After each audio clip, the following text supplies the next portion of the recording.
अध्यात्म विज्ञान, नई दृष्टि, नई खोज। देखिए, सुनिए और समझिए।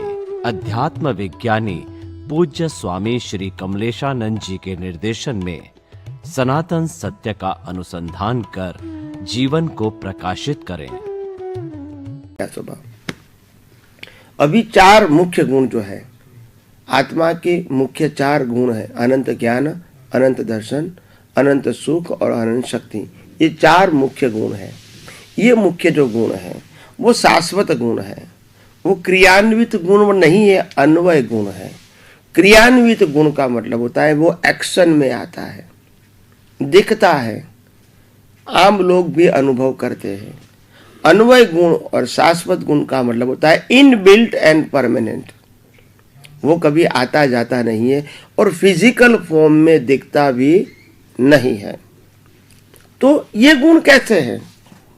तो आत्मा के अंदर जो अनंत ज्ञान है, एग्जाम्पल लेते हैं अनंत ज्ञान। अनंत ज्ञान का मतलब क्या है?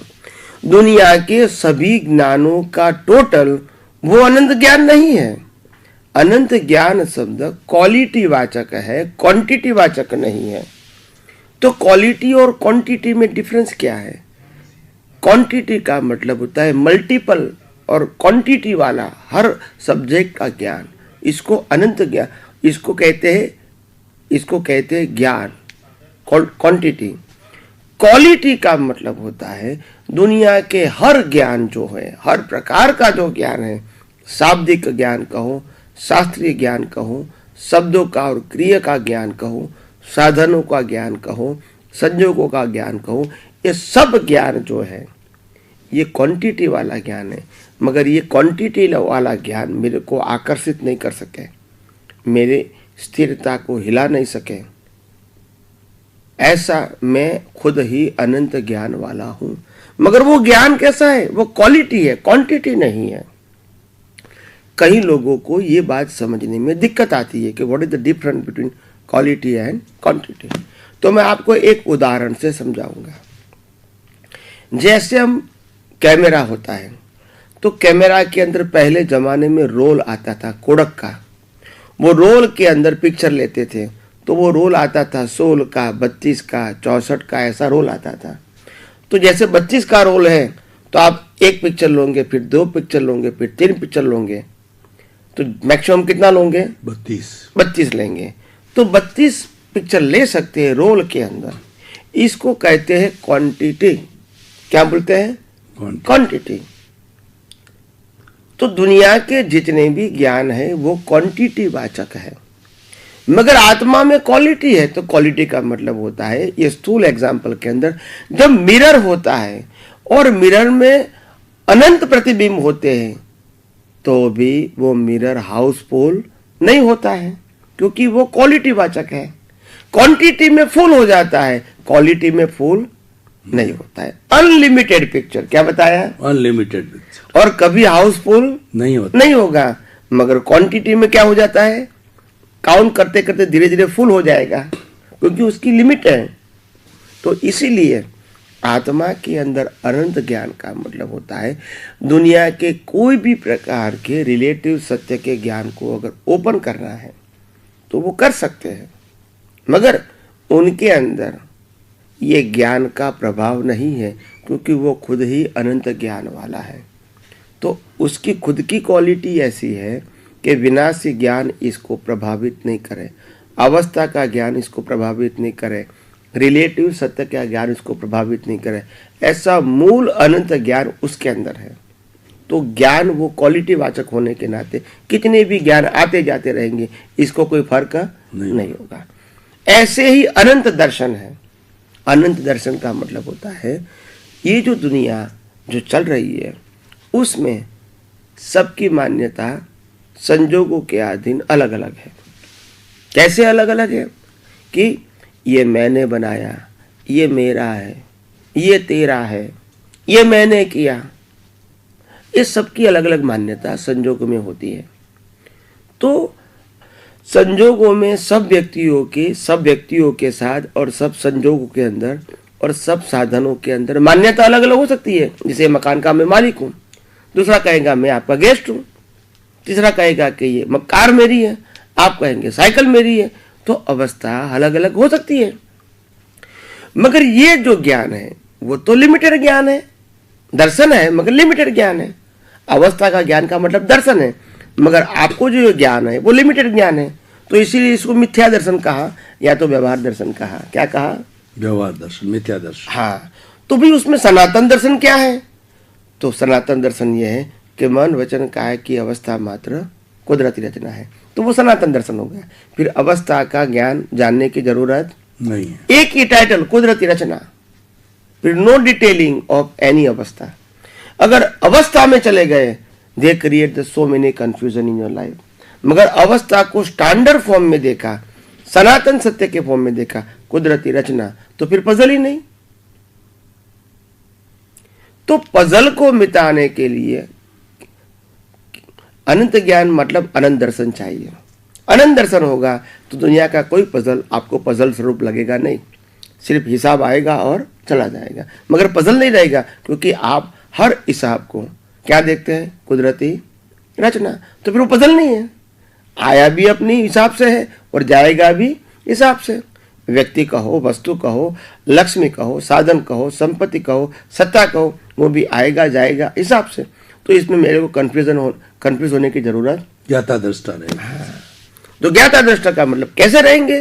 ज्ञाता दृष्टा रहना है, मगर कुदरती रचना समझोगे तभी ज्ञाता दृष्टा रहेंगे, नहीं तो इन्वॉल्व हो ही जाएंगे। क्योंकि अज्ञान मिटाने के लिए विज्ञान का ऑप्शन चाहिए।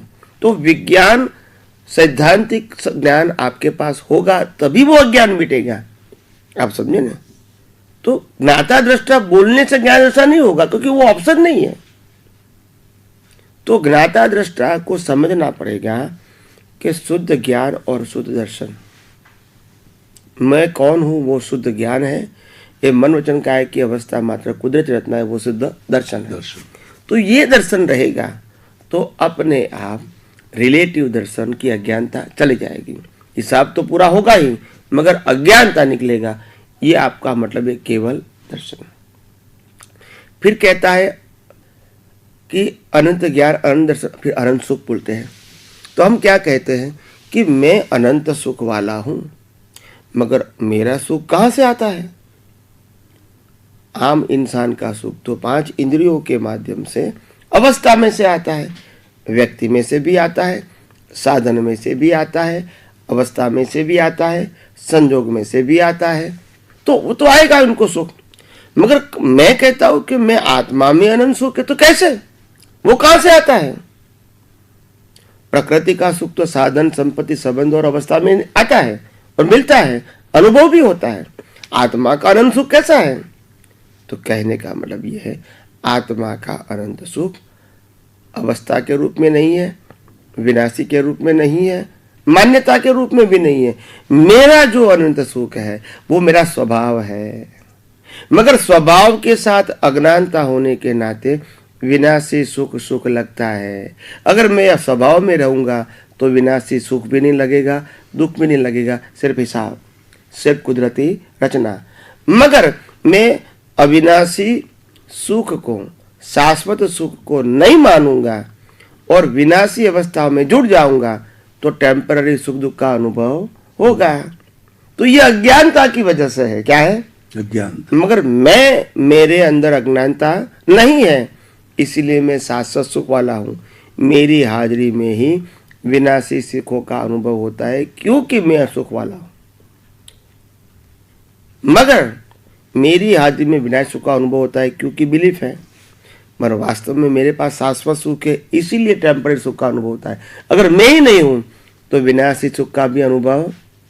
जिंदे व्यक्ति को 1 लाख रुपया दोगे तो आनंद होगा, मुर्दे को लाख दोगे तो आनंद नहीं होगा। क्यों नहीं होगा? क्योंकि क्या नहीं है? ही नहीं, आत्मा नहीं है, बॉडी तो है।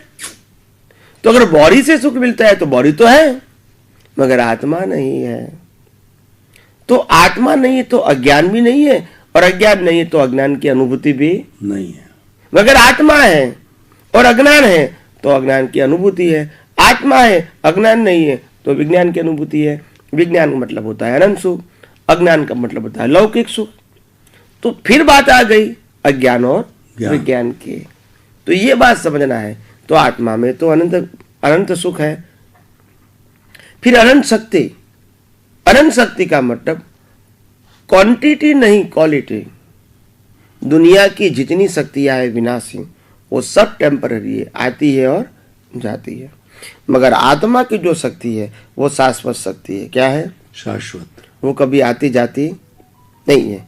मगर जो विनाशी शक्तियों से प्रभावित होते हैं, इनको आत्मा की शक्ति का अनुभव नहीं होगा, क्योंकि उनकी दृष्टि अज्ञानता से जुड़ी हुई है और अज्ञानता के अंधेरे में आत्मा के अनंत शक्ति का उजाला का अनुभव नहीं होगा। आप समझे ना? तो अज्ञान निकलेगा तभी शाश्वत शक्ति का अनुभव होगा, अज्ञान रहेगा तो टेम्पररी शक्ति का अनुभव होगा। यानी आत्मा के अंदर अनंत ज्ञान, अनंत दर्शन, अनंत सुख, अनंत शक्ति जो है वो क्वालिटी वाचक शब्द है, क्वांटिटी वाचक नहीं है। और दुनिया के हर सुख दुख वो क्वांटिटी वाचक है, क्वालिटी वाचक नहीं है, आता है और चला जाता है। तो इसीलिए आत्मा की जो क्वालिटीज है वो इनबिल्ट है। क्या है? इनबिल्ट है और परमानेंट है, कभी कम ज्यादा नहीं होती है। संसारी सुख दुख है वो मान्यता है, बिलीफ के ऊपर आधारित है और टेम्पररी है, तो कर्म सत्ता के अधीन है। आत्मा का सुख कर्म सत्ता के अधीन नहीं है।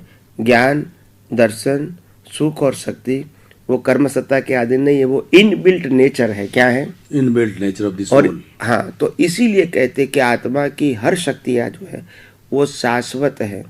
और गुजराती भाषा में उसको कहते हैं अन्वय गुण। अन्वय का मतलब होता है साथ में रहने वाला, इटर्नल। और प्रकृति का जो गुण है, क्वालिटीज है, वो व्यतिरेक है, आता है और जाता है। व्यतिरेक का मतलब टेम्पररी, अन्वय का मतलब होता है परमानेंट, इनबिल्ट, कंसेल। तो कहने का मतलब ये है कि आत्मा की जो अनंत शक्ति है, अनंत सुख है, अनंत ज्ञान है, अनंत दर्शन है, वो इनबिल्ट है, परमानेंट है और स्वाभाविक है। इसको प्राप्त करने के लिए कोई पुरुषार्थ की जरूरत नहीं है, सिर्फ अज्ञान को मिटाना है। अज्ञान ही कर्टेन है। क्या है? कर्टेन।